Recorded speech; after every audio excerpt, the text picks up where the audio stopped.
গত ৪৮ ঘন্টা ধরে আওয়ামী লীগকে নিষিদ্ধ করতে হবে, আওয়ামী লীগের সনদ বাতিল করতে হবে, এই নিয়ে যখন রাজপথ ভীষণ গরম, রাজনৈতিক মহলে তুমুল আলোচনা চলছে এবং একটি মহল এটা চেষ্টাও করছে যে বিএনপিকে তারা এবার আবার ভারতের দালাল, আওয়ামী লীগের সঙ্গী, এই একটা মার্কা বিএনপির গায়েও লাগাতে চাইছে। এবং অনেকেও হয়তো এটাও ভাবতে শুরু করেছে যে বিএনপি যে এতদিন তাদের একটা স্ট্যান্ড ধরে রেখেছিল যে আওয়ামী লীগ বাংলাদেশের রাজনীতিতে বাতিল হবে কিনা সেটা দেশের জনগণই নির্ধারণ করবে, আমরা নির্ধারণ করার কেউ নই। জনগণ যদি মনে করে আওয়ামী লীগকে রাজনীতি করা উচিত নয় বাংলাদেশের মাটিতে, তাহলে করবে না। আর জনগণ যদি মনে করে আওয়ামী লীগ বাংলাদেশের মাটিতে রাজনীতি করবে, তাহলে আমরা আওয়ামী লীগকে বাধা দেওয়ার কেউ নই। তো বিএনপির এই যে স্ট্যান্ড, সেটা হয়তো এই পাকিস্তানি প্রেতাত্মাদের চাপে গত ৪৮ ঘন্টা ধরে তারা যে তীব্র জ্বালাও পোড়াও বক্তৃতার মাধ্যমে দেশ জুড়ে একটা অশান্তি কায়েম করার চেষ্টা করছে, সেই বিপাকে পড়ে হয়তো বিএনপি এবার তাদের পদক্ষেপটি একটু পিছিয়ে নেবে।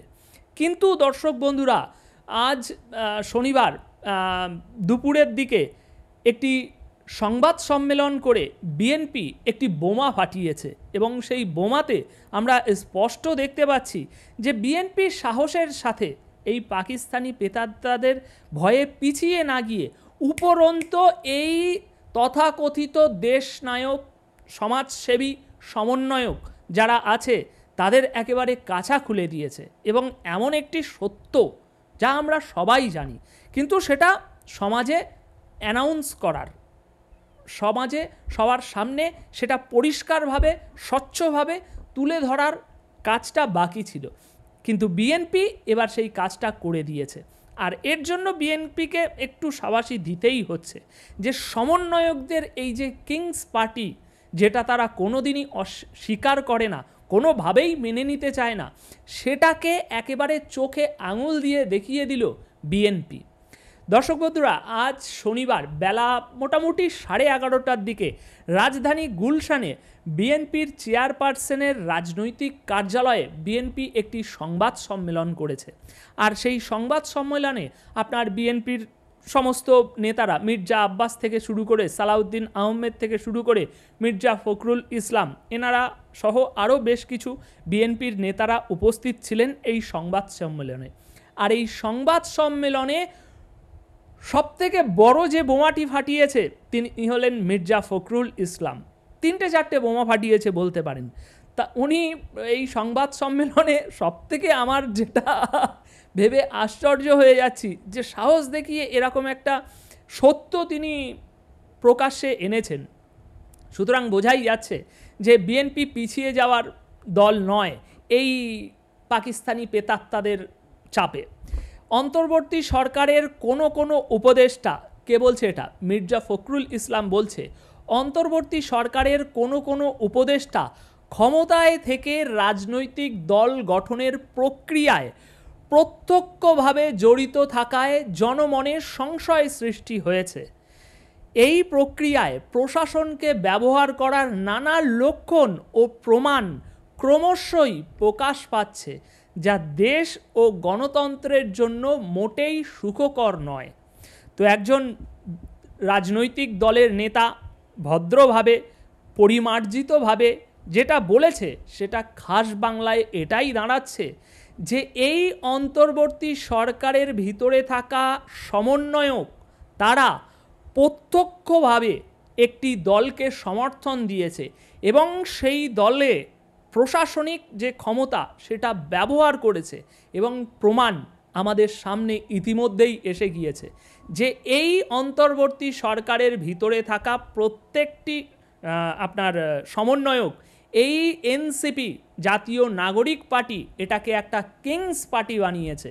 এই পার্টিতে বর্তমান ইউনূস সরকারের সরাসরি প্রত্যক্ষভাবে যে যত রকম সাহায্য দেওয়া দরকার, যত রকম যা করা দরকার প্রশাসনের ক্ষেত্রে, সমস্ত সাহায্য দেয়া হয়েছে। এটা বিএনপি আজ একেবারে হাটে হাড়ি ভেঙে দিয়েছে। তারা বলছে যে প্রমাণ পাওয়া গিয়েছে যে প্রশাসনের তরফ থেকে নানা রকম মানে প্রশাসনকে ব্যবহার করা হয়েছে তাদের পার্টি তৈরি করার জন্য। এছাড়াও পরবর্তী তিনি বলছে আর একটা বিষয় তিনি একদম পুরো স্পষ্ট করে দিয়েছে, এই যে সংস্কার আগে নির্বাচন পরে, নির্বাচন আগে সংস্কার পরে, এই একটা বিতর্ক নিয়ে যে খেলা করছে তারা, আগে সংস্কার তারপর নির্বাচন, নির্বাচন যবেই হোক আমাদের কোনো ব্যাপার না, সংস্কার নিয়ে তারা যে খেলাটা খেলছে, সেই খেলার একটা কিল পেরেক ঠুকে দিয়েছে বলতে পারেন। কারণ তিনি এই সংবাদ সম্মেলনে একটা আর কি বলতে পারেন একটা দিক নির্দেশনা দিয়েছে, একটা নূতন প্রস্তাব দিয়েছে যে এইভাবেই কাজটা করা যেতে পারে, সেটা দেশের জন্য আরও ভালো। তো তিনি নূতন যে দিক নির্দেশনাটা দিচ্ছে এই সংস্কার নির্বাচন এই খেলাটার বিষয়ে, সেখানে মির্জা ফখরুল ইসলাম বলছে যে রাজনৈতিক দলগুলোর ঐক্যমতের ভিত্তিতে একটি চার্টার অফ রিফর্ম, মানে সবার ঐক্যমতের ভিত্তিতে একটি সংস্কার সনদ তৈরি করা হোক, আর সেই সংস্কার সনদটি থাক, আপনি আগে নির্বাচন দিন, তারপর সেই সংস্কার সনদ দেখে নির্বাচিত সরকার সেই হিসাবে প্রত্যেকটা সংস্কার করবে।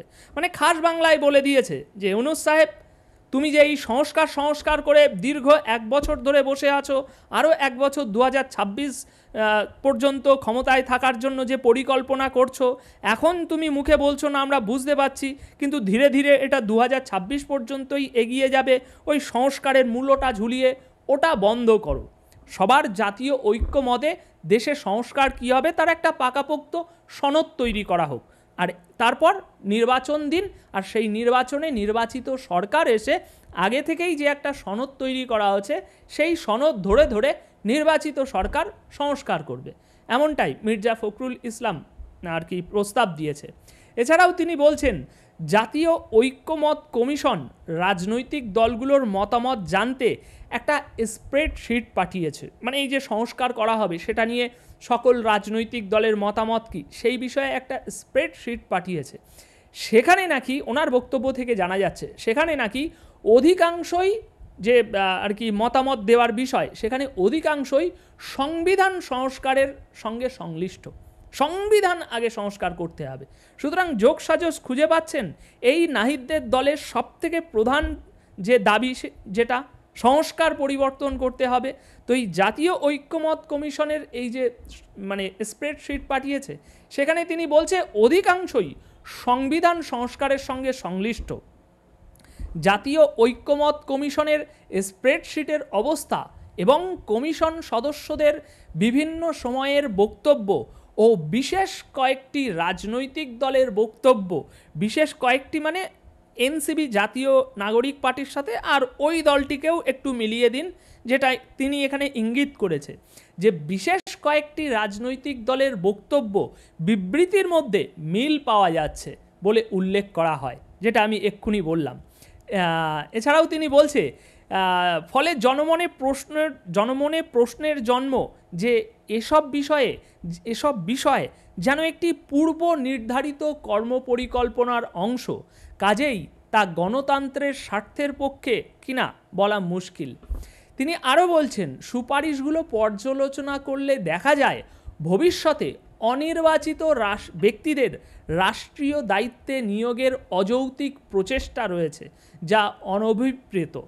মানে বুঝতে পারলেন ব্যাপারটা কি? এখানে স্প্রেডশিটে এমন যেসব মতামত দেওয়ার বিষয় রয়েছে সেখানে বেশিরভাগই সংবিধান সংস্কারের সঙ্গে সংশ্লিষ্ট। সেই জন্যই তিনি বলছে যে ওই জাতীয় ঐক্যমত কমিশনের তাদের যে বক্তব্য সেগুলো এবং এই বিশেষ কয়েকটি রাজনৈতিক দল এনাদের সমস্ত বক্তব্য বিবৃতি এগুলোকে মেলালে স্পষ্ট দেখা যাচ্ছে যে তাদের প্রত্যেকের মতামতের মধ্যে একটা মিল খুঁজে পাওয়া যাচ্ছে যে সংবিধান সংস্কারের বিষয়, দেশের যে সংস্কার, দেশের জনগণের সংস্কার, সেগুলো খুব কমই আছে। সুতরাং স্পষ্ট আমরা এখানে দেখতে পাচ্ছি যে আগামী সময় বলতে বেশি দূরে নয়, খুব শীঘ্রই বিএনপি এবং এই পাকিস্তানপন্থী দল, এই দুটো দলের মধ্যে খুব শীঘ্রই একটা ক্লাশ বাঁধতে শুরু করবে। কারণ বিএনপিও এখন আর সেই আগের মতো, আজ থেকে 4 মাস আগের মতো আর এই দেশ স্বাধীন করা, 24-এর স্বাধীনতা এনে দেওয়া, এই নাহিদ ইসলাম, সার্জিস আলম এদেরকে আর পরোয়া করছে না। এদেরকে সবে তো এরকমভাবে কথা বলা শুরু করেছে এবং এরকমভাবে তাদের প্রকৃত যে চরিত্র সেগুলো প্রকাশ করতে শুরু করেছে। এরপর আরও অনেক বড় বড় কিছু ঘটতে চলেছে। বিএনপি আর এই এনসিপি পার্টির মধ্যে পরিষ্কার একটি ক্লাশ, একটি দ্বন্দ্ব আমরা দেখতে চলেছি, এটা একদম পুরো অবধারিত। তো এই বিষয়ে আপনাদের যদি কোনো অন্য মতামত থাকে কমেন্ট বক্সে অবশ্যই জানিয়ে যাবেন। ধন্যবাদ সকলকে।